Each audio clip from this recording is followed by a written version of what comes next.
How to kickstart your strategy if you're stuck. Sometimes the hardest part of strategy is just getting started. You're staring at a blank page, ideas are swirling around, priorities are starting to collide, and nothing feels clear. That stuck feeling is often a sign that you haven't framed the problem well enough to move forward. Strategy starts by asking the right question. In this video, we'll cover 3 methods to help you frame your problem. 1. Get specific.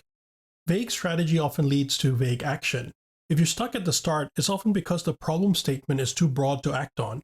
You don't know what you're solving, so you can't actually make smart decisions. And that's why specificity is the first unlock. Let's look at an example. Instead of saying we need to grow sales, let's get sharper. How do we increase sales by 20% in 12 months while still getting a 3x return on spend? Now you've got a real target, a time frame, a constraint, and you've just turned a fuzzy goal into a strategic challenge. Here's another one.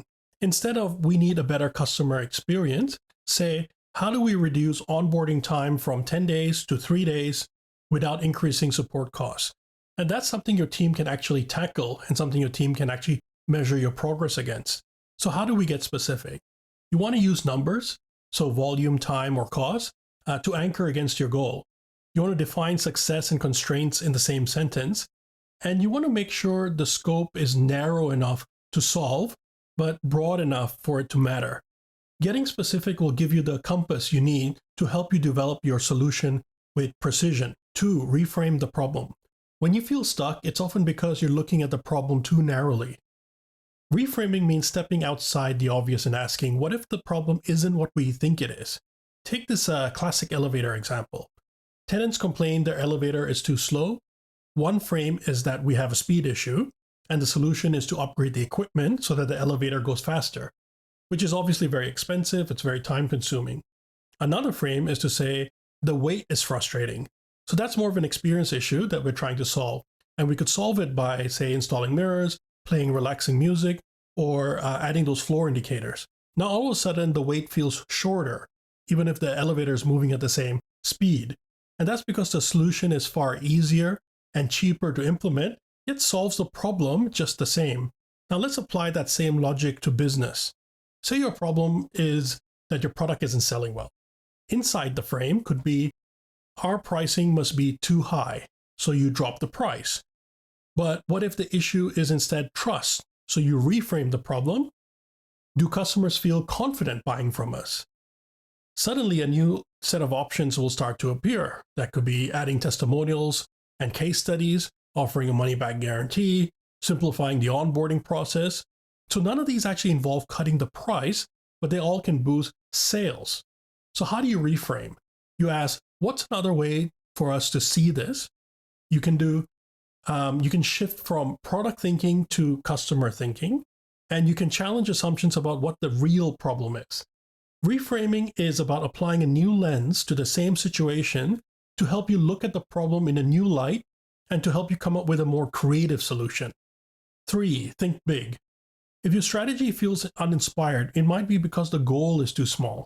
Small goals often lead to safe ideas, but big ambitious goals, they'll force you to break the patterns, question assumptions, and unlock creativity. Take this shift. Instead of let's increase revenue by 10%, ask how can we 2x the revenue in the next 12 months? Suddenly the incremental tweaks won't cut it. You have to rethink your entire go-to-market play. It might mean launching a new product line. It might mean building a partnership ecosystem, or it could mean tapping into a new segment entirely. Here's another example. So instead of let's improve retention by 5%, you could try how do we become the product our customers can't live without?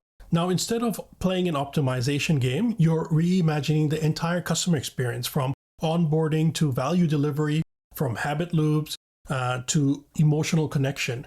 You start playing offense instead of defense. So here's how you think big. You multiply your current goals and ask what would need to change to solve for those goals.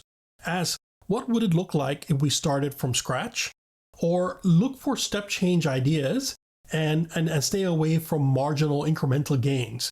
Big thinking forces you to think about the problem differently, which in turn helps your mind come up with more compelling, more fuller solutions.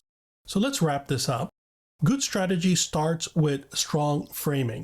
Before you get into the analysis or brainstorming, take a step back and lay the groundwork for smart thinking. Use one of these methods to get you going. It's either get specific, turn goals into clear problem statements, reframe, challenge the way your problem is being presented, or think big, go beyond the obvious and aim for high impact. These simple tweaks can help you get unstuck, build momentum, and help you create a strategy that actually delivers results. Strategy is much easier to create if you started off with a good question on what the real problem is. Thanks, and see you soon.